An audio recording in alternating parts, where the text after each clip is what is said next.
So I want to start off this episode of the of Sports Central, part of the Closing Tag Network, by issuing an apology. I want to apologize to all 5 people that actually enjoy the NFL Pro Bowl. I did say, it was like 2 weeks ago, maybe 2 weeks ago, that it was the absolute most useless waste of time of any sporting event in the world. Clearly, I forgot the NBA All-Star Weekend still existed. So before I get into what I mean by that, let's dive into our Detroit Watch and Doc Watch. So as of All-Star Weekend, the Detroit Pistons are 8-46. And as of All-Star Weekend, Doc Rivers is now 3-7 as the head coach of the Milwaukee Bucks. But thankfully, the Milwaukee Bucks aren't the only team that are having coaching issues. The Brooklyn Nets this morning fired their head coach, Jacques Vaughn. Pour one out to my homie Jacques Vaughn. But at least now Brooklyn can go and hire Adrian Griffin or Mike Budenholzer or any of the other coaches that were fired by the Bucks. Who knows, that might actually get them in the play-in. So where do we start with the All-Star Weekend? I guess we can always start from the top. We always start from Friday and move on. So the celebrity game.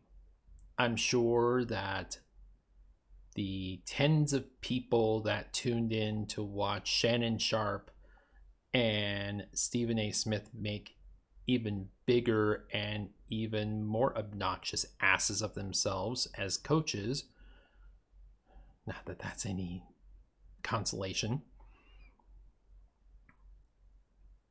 probably enjoyed the celebrity game. Personally, I liked it better. It was the MTV Rock and Jock B-Ball Jam. Shout out to Rock and Jock. Easily the best all-star baseball game I've ever seen in my life. But, either way, the game itself, though, was just absolute putrid. And that's nothing to say for the Rising Stars Challenge.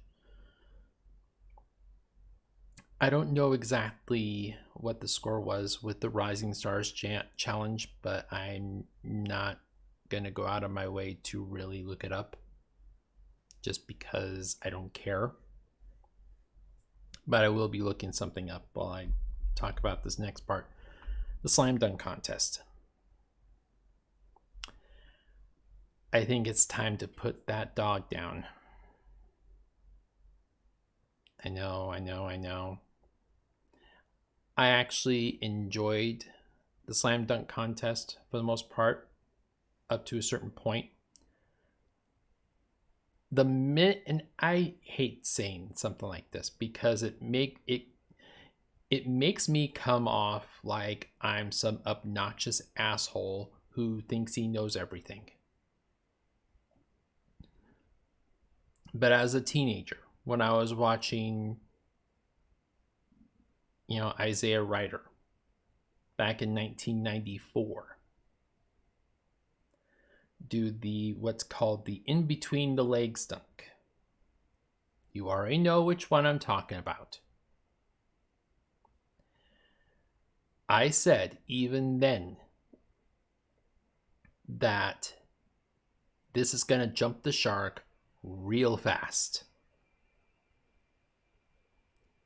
It is 2024 and that dunk has long officially jumped the shark. just like the slam dunk competition. There's nothing left for them to do. There's no other dunk short of jumping off a trampoline, doing a fucking 360, head over heels type dunk. There's nothing left. It is devolved to the point where players are now paying tribute to past dunk winners. I mean, take a look at Donovan Mitchell. I love the guy. I think that he really earned his stripes as a dunk contest winner back in 2018, but most of his dunks were tributes to other dunkers, were tributes to Daryl Griffith, tributes to Vince Carter. And take a look at a lot of the dunks that were going on this year. A lot of the in-between legs dunks and jumping over tall players. Taco Fall, for example. There's no originality left. There's been every conceivable combination of in between the legs, around the back, windmill, twirly twirl, Statue of Liberty, free throw line. Basically, the only thing left that these players can do that would make me jump out of my seat and be like, oh my God, that is amazing. Give that man a 50.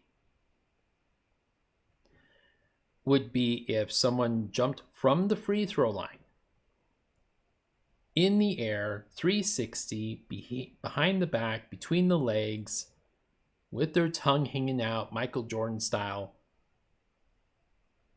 and dunk it. That's literally the only thing left. That's literally the only thing left for the slam dunk contest. At this point, you're better off just scrapping the whole thing. And I love what they've done with the 3-point competition. The 3-point competition, in my opinion, is as good as it's going to get. And with the amount of players that are more and more and more proficient from 3-point land and from long distance, that's a competition that's really, been elevated. And I was a huge fan of the 3-point competition back when Craig Hodges won the damn thing. Kids, Google Craig Hodges. That would be Craig, C-R-A-I-G, Hodges, H-O-D-G-E-S. He played for the Bulls for a couple of years. And then disappeared for mysterious reasons that may or may not be related to racial relations. The thing that I don't understand, but at the same time, I'm not going to completely crap all over it, is this NBA versus WNBA 3-point shootout concept. And if you don't know what I'm talking about, I forget the gal's name. She plays for the WNBA. I think she plays for the New York team. Yeah, I don't remember her name. But she ended up going up against Steph Curry. The Steph Curry. And of course, Steph Curry won. Took him a couple extra shots to do it, but he won. And I actually kind of like that idea. I like the idea of a 3-point competition between NBA and WNBA players where they, go back and forth. I think that's a brilliant idea. If there's one thing that I would save from All-Star Weekend, it would be the 3-point competition and including the NBA versus WNBA aspect. I would get rid of the slam dunk competition. I would get rid of the skills competition. I mean, Do we even know who won the skills competition this year? Like, really, seriously. I mean, I know some G Leaguer from Orlando won the slam dunk competition. I know that Shannon Sharp's team won the celebrity game. I know that the team that Walker Kessler was on won the rookie challenge. But outside of that, who won the skills competition? Again, I don't have enough energy or give a shit to actually look it up. But that's not why I'm ranting today. That's not even close to why I'm ranting today. I'm ranting today, and I'm just going to sum it up in 4 simple words. Well, 4 simple words and 2 sets of numbers. Ready? Okay. Eastern Conference, 211. 211. Western Conference, 186. Listen, I get it. Defense is dead. I get it. We've been seeing games where teams have been scoring 130, 140, 150 points all year. But 211?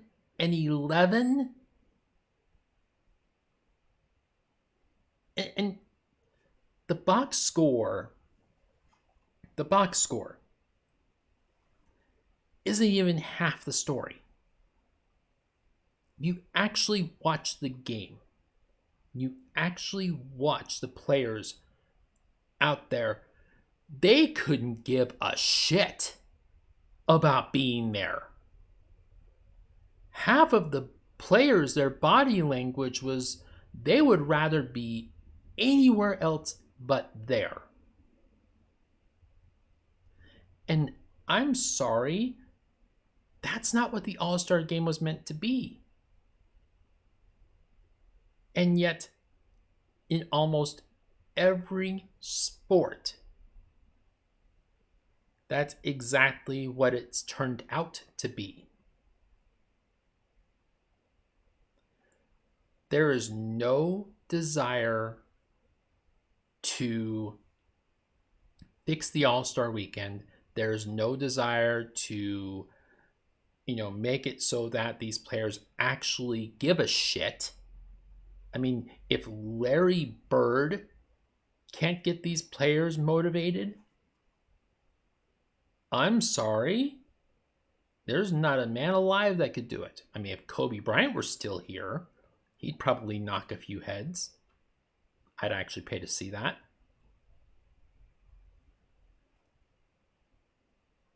But it's done.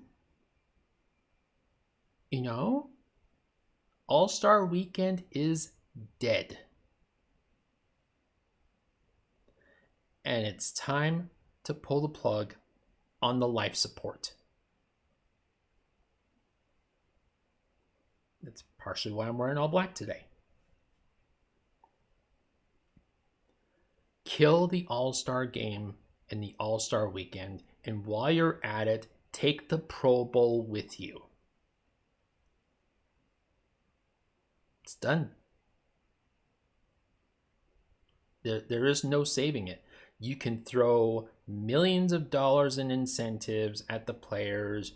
You can put home court advantage in the NBA Finals on the line. You can do all these ridiculous gimmicks. But at the end of the day, it's still a meaningless All-Star game. And it's only now that the media, the talking heads, the players, everybody, it's only within the last 5 years that everybody is caught on to it being a meaningless waste of time.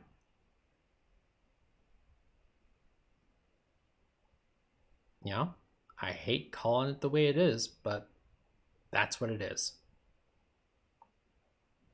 Now, if you remember my rant about an even more meaningless waste of time, the in-season tournament, you remember that I actually recommended replacing All-Star Weekend with the in-season tournament. And if you didn't listen to that, or if you don't remember, here's what I would do. Instead of having the in-season tournament in November and December, have the preliminary games in December and January. The group games. Have those play in December and January. Then, where you would normally have the All-Star Weekend, take the All-Star Weekend out and hold your semifinals and finals during that weekend. And whatever city would normally get the All-Star Weekend, which this year it was Indianapolis, let them host the semifinals and finals of the in-season tournament. Now, it just so happens that one of the teams that's left in the tournament is the host city's team. Well, it's kind of like the Rams playing the Super Bowl in LA. What are you going to do? I mean, you could just hold it in Vegas indefinitely until Vegas finally gets an expansion team, which according to Adam Silver, that's coming pretty soon. And then just move it to someplace like Louisville or, Austin, Texas or some shit like that. But no, seriously, kill the All-Star game, move the in-season tournament semifinals and finals to where All-Star game would be, and keep the 3-point competition. And something else that I would do as kind of like an encouragement for, getting younger players like high school and college players to be more active and, participate more in community sports is whatever town is hosting All-Star Weekend. So Indianapolis. Take the local pickup game scene and advertise, okay, All-Star Weekend's coming to your town in a few months. We're going to hold a tournament of 3-on-3. And the final 2 teams left in this tournament will advance to All-Star Weekend or whatever you're going to call it. And have that final game air on TNT and show people like, hey, this is what basketball is supposed to be about. Passion, drive, hustle. And not pampered, entitled millionaires who could give a shit less if they're there or not. Yeah, I'm a little upset, if you can't tell.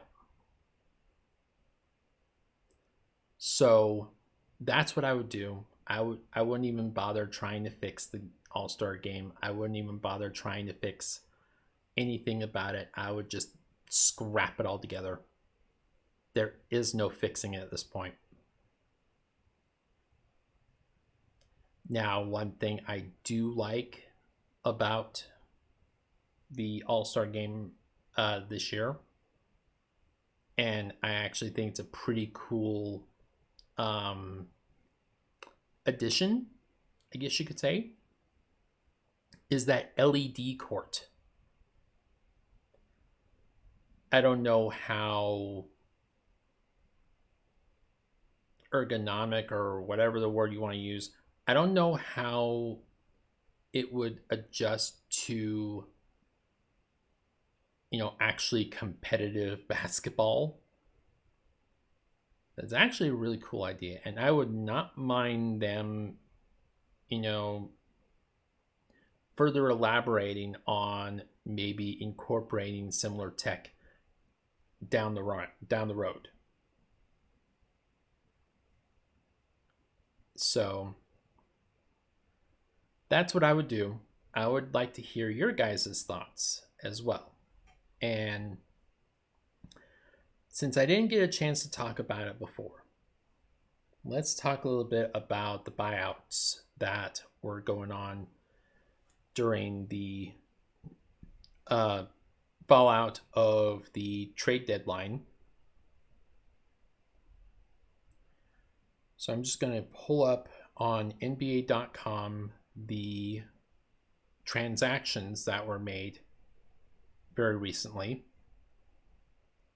This is going to take a minute, I can tell.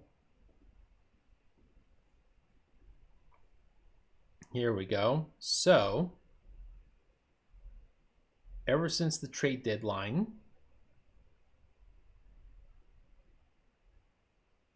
the following has happened. Kevin Knox. Chalk Kevin Knox up on the all-time Jazz legends, right up there with Derrick Rose and Russell Westbrook. In case you can't tell, I'm being sarcastic when I say that. Oh, and Kendrick Perkins, too. What do those four players have in common? They were traded to the Jazz, but never suited up for them. Kevin Knox was let go by the Jazz. Sucks to be you. RJ Hampton was released by the Heat. Chimezie Metu was released by the Memphis Grizzlies. Furkan Korkmaz let go by the Indiana Pacers. Jordan Goodwin let go by the Brooklyn Nets. Let's see. G.G. Jackson, who was on a 2-way contract or 10-day contract, whatever, has now signed for the rest of the season with the Memphis Grizzlies. Ryan Orkidiakono, I know I'm butchering that one, was let go by the Detroit Pistons. Here's what I'm looking for right here. Spencer Dinwiddie to the Los Angeles Lakers.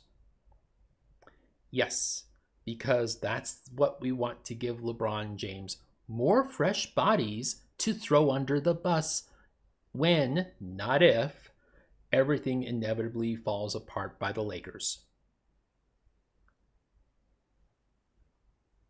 I'm just going to leave my thoughts at that. Oklahoma City signing a good veteran setter in Bismack Biyombo. That's a good solid move right there by the Thunder. Between him and Gordon Hayward, I think that's going to be good, solid veteran leadership. That's going to help the Thunder kind of moving along. Justice Winslow, you might remember that name, signed a 10-day contract with the Toronto Raptors, a 10-day contract that expires tomorrow. Taj Gibson, there's another name from the past, signing a 10-day contract with the New York Knicks. Charlotte waiving Kyle Lowry. Wow, who could have seen that coming? To be fair, I think Stevie Wonder could have seen that coming, but whatever. Although Lowry didn't waste much time landing on his feet, he signed a 1-year deal with Philadelphia. That's going to be good. That's going to be a good, solid pickup. So Philadelphia, kind of backtracking here, not only gets to keep Tyrese Maxey, and not only now has Buddy Hield on their team, thanks Indiana, now they have Kyle Lowry. Not bad. Not bad. Jordan Goodwin going to the Memphis Grizzlies. Craig Porter Jr. going to the Cleveland Cavaliers. Delon Wright being let go by the Washington Wizards.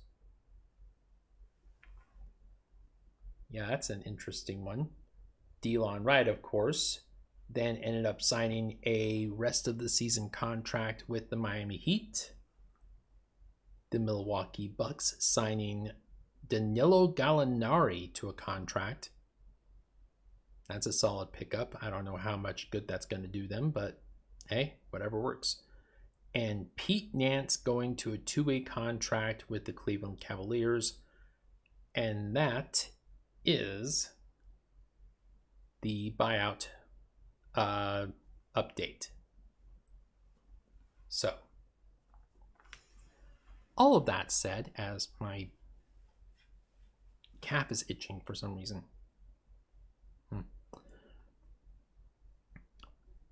What are your guys' thoughts on All-Star Weekend, the buyouts, everything that's going on?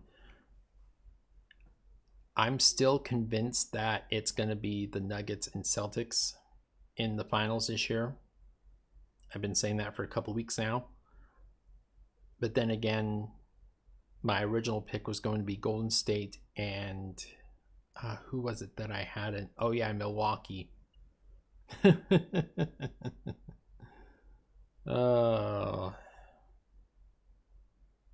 Shoot me now. Shoot me now. Oh, and an update. Apparently, Shai Gilgeous-Alexander is starting to gain momentum as an MVP candidate. So that's interesting. But again, what are you guys' thoughts on any and all of this? I would love you to leave a review on Spotify. If you're watching this on Facebook, like, share, and comment. If you're watching this on YouTube, like the video, subscribe to the channel, hit the bell for notifications. That way you are notified anytime that a new video drops. And I want to thank everyone for listening, for watching, for downloading, for donating, for doing everything you can to help support this podcast. Your efforts are not going unnoticed, so thank you. And until the next time that I drop a Sports Central podcast episode, which who knows when that could be at this point, remember to include your closing tags. Thanks.